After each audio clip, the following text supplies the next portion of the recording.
దగ్గరకు వచ్చి ఒక్కట్లాగా విడిపించి నువ్వు చేసిన పని ఏంటి, ఎందుకు అలా చేసావు, నీ తమ్ముడిని ఎందుకు అలా చంపావు అనేసి మాట్లాడాలి. కానీ దేవుడు ఏం మాట్లాడుతున్నాడంటే, ఒకసారి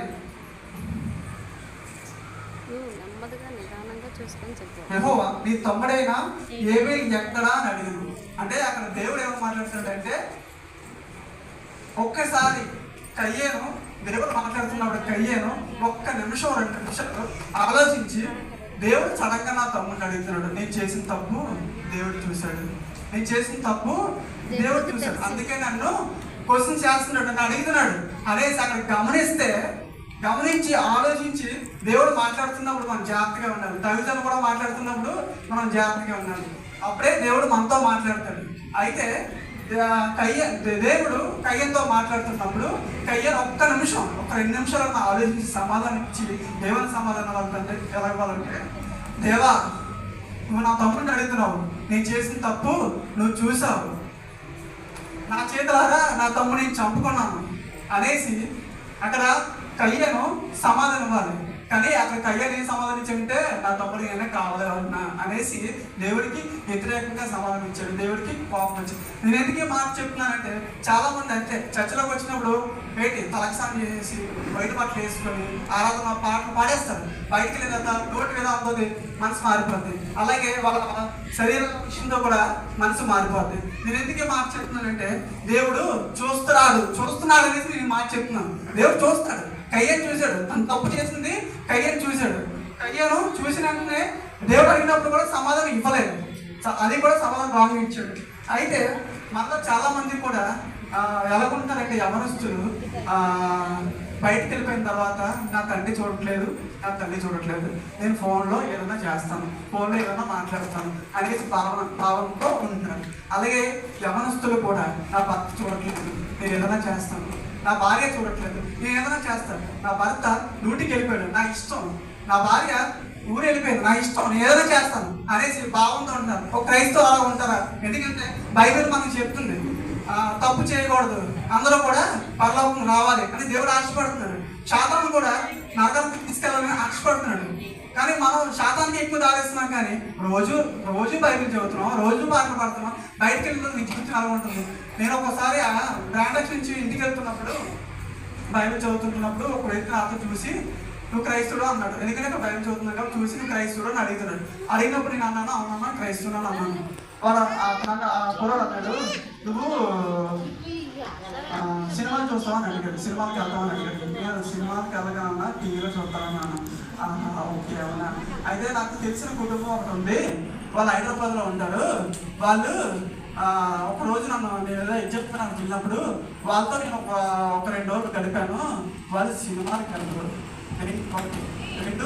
వాళ్ళు ఎప్పుడు కూడా గొడవ, ఇంట్లో ఏ విషయం కూడా గొడవలు కూడా చూడలేదు, అంత ఐక్యత వాళ్ళు ఉన్నారు. తర్వాత 3 వాళ్ళు ఎక్కువగా ప్రార్థన చేయడం నేను చూశాను అనేసి ఒక 5 క్రైస్తవ కుటుంబం నుంచి మాట్లాడుతున్నాడు. అలా నా కుటుంబం ఉందా, అలా మీ కుటుంబం ఉన్నాయా అనేసి మీరు కూడా అసలు ఆలోచించాలి. ఎందుకంటే నా కుటుంబం అంతా కూడా పరలోకంకి వెళ్ళాలి. అయితే నేను ఎందుకే మాట చెప్తున్నానంటే, ఎవరైనా అలా ఉన్నారేమో, ఎందుకంటే నేను చేసిన తప్పు ఎవరో చూడలేదు, ఈ వేళకి నేను గడిపేస్తున్నాను, నాకు యవ్వనం ఉంది, నాకు బలం ఉంది, ఏదైనా చేస్తాను అనేసి మళ్ళీ ఎవరన్నా భావిస్తున్నారేమో. అలా భావిస్తే దేవుడు చూస్తాడు. ఒక్కసారి గుండెలు బాదుకునే రోజు ఖచ్చితంగా వస్తుంది అనేసి నేను చెప్తున్నాను. అయితే రెండవ విషయంగా తర్వాత ఒక విషయం చెప్పాలని ఆశపడుతున్నాను. నా సాక్షికి మీకు చెప్పాలనుకుంటున్నాను. ఇప్పుడు మీ గురించి అందరికీ చెప్పాను, వ్యక్తిగత జీవితాలు ఎలా కూడా చెప్పాను, నా సాక్షిని కూడా నేను చెప్పాలని ఆశపడుతున్నాను. నేను చిన్నప్పటి నుంచి దేవుడికి దగ్గరగా ఉన్నాను. ఎందుకంటే నా తల్లి నా తండ్రి కూడా అలా నేర్పించారు. అయితే యవ్వన కాలంలో నేను వచ్చినప్పుడు నా భార్య నాకు పరిచయం అయినప్పుడు నేను దేవుడికి దూరం అయిపోయాను. ఎందుకంటే నా యవ్వన కాలం అలాగా నన్ను నడిపించింది. దేవుడి గురించి నాకు తెలిసి కూడా నేను దేవుడిని మర్చిపోయాను. శాతం నన్ను రాంగ్గా నడిపించాడు. ఎన్నోసార్లు మా భార్య బయటికి వెళ్దాం అన్నప్పుడు పోలవరం వెళ్దాం అనేది, నేను పొలవరం వద్దాను. ఎందుకంటే మా అన్న ఉంటాడు, సేవకులు ఉంటారు, నేను మా అన్న చూస్తే లాగబడి వీక్తాడు అనేసి, దేవుడు చూస్తాను అనేసి నడపడం కాదు, నా అన్న చూస్తున్నాడు, తర్వాత నా సేవకులు చూస్తున్నారు, లేకపోతే నా సంఘం చూస్తుంది అనేసి భావంతో ఇటు పక్క వెళ్దామే, ఇటు పక్క వేరే పక్క వెళ్ళిపోదాం అనేసి నేను ఎక్కువగా ఆలోచించాను. అయితే దేవుడికి చాలా దూరంగా నేను బతికిపోయాను. అయితే నా యవన కాలంలోని అయితే దేవుడు చూశాడు ఒక డబ్బు కట్టుకట్టించాడు. ఎలాగంటే నా జాబ్ పోయింది, నా భార్య జాబ్ కూడా పోయింది. పోయినప్పుడు నాకు అప్పులు ఉంటాయి కదా, ఇప్పుడు ఎవరి జీవితం లేదు, అందరితో అప్పులతో ఉంటుంది. అయితే నా అప్పులు వస్తాయి, అప్పుడు జాబ్ పోయిన తర్వాత అప్పులే గుర్తొస్తాయి మనకి. అప్పులు గుర్తొచ్చిన తర్వాత ఎలా కట్టాలి బాబు, నెల పోతే 6,000 కట్టాలేను, నా జాబ్ పోయి సడన్గా అనేసి నేను అనుకున్నప్పుడు ఒకసారి దైవజనం ద్వారా నేను ఒక మెసేజ్ వింటున్నప్పుడు దేవుడు నాతో మాట్లాడాడు, నువ్వు చేసిన తప్పులు ముందు నువ్వు ఒప్పుకో, నీ జీవితం నీ అప్పులు నేను తీరుస్తాను అనేసి మాట్లాడుతున్నప్పుడు నేను అప్పుడు వెంటనే ప్రార్థన చేసి దేవుడికి నా తప్పులన్నీ ఒప్పుకున్నాను. చర్చికి వచ్చుకోండి, చర్చికి వెళ్ళి నా తప్పులన్నీ ఒప్పుకొని నేను ప్రార్థన చేసేవాడిని. దేవుడు నేను నా కంపెనీ నన్ను తీసినప్పుడు వేరే కంపెనీకి ఎంట్రీకి వెళ్ళాను. అక్కడికి వెళ్ళినప్పుడు వెంటనే వాళ్ళు నన్ను కొన్ని క్వశ్చన్స్ అడిగారు, నేను ఆన్సర్ అవ్వలేదు, వాళ్ళు తీస్తారు. అయితే నేను ఎప్పుడు ప్రార్థన చేసి నా తప్పులు ఒప్పుకున్నాను. ఏ కంపెనీ నన్ను తీసిందో, సెకండ్ కంపెనీకి ఎప్పుడే ఎంటర్ వెళ్ళాను, వాళ్ళు కూడా తీస్తారు. సెకండ్ కంపెనీ నన్ను తీసింది, వాళ్ళే ఫోన్ చేసి 2 క్వశ్చన్స్ అడిగి నువ్వు డ్యూటీకి వచ్చేసినావు అనేసి వాళ్ళు ఒక వారంలోనే నా దేవుడు నా ప్రార్థన అర్థించాడు. వారంలోనే నాకు సమాధానం వచ్చింది. నేను ఎందుకు ఈ మాట చెప్తున్నానంటే మన వ్యక్తిగత జీవితం ఇది ఎలా ఉందో మనం చూసుకోవాలి, మనం ఎలా నడుస్తున్నామో మనం చూసుకోవాలి, ఏ విధంగా మాట్లాడుతున్నామో మనం చూసుకోవాలి. అయితే చాలా దేవుడు నా ప్రార్థన ఆలకించాడు, నాకు జవాబు దయచేశాడు. చాలామంది అనుకుంటారు నేను చాలా తప్పు చేస్తాను, దేవుడు కూడా అడగలేను, నేను దేవుడితో మాట్లాడినా కూడా సరిపోను అనేసి భావన చేస్తుంటారు.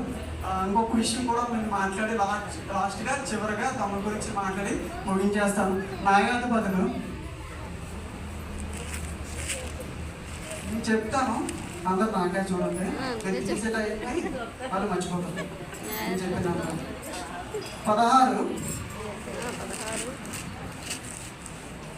16:28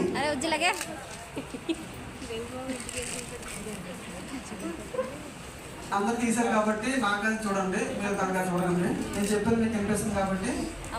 అప్పుడు సంసోను యెహోవా ప్రభువా దయచేసి నన్ను జ్ఞాపకం చేసుకో, దయచేసి ఈసారి మాత్రం నన్ను బలపరచును అని అడుగుతాడు.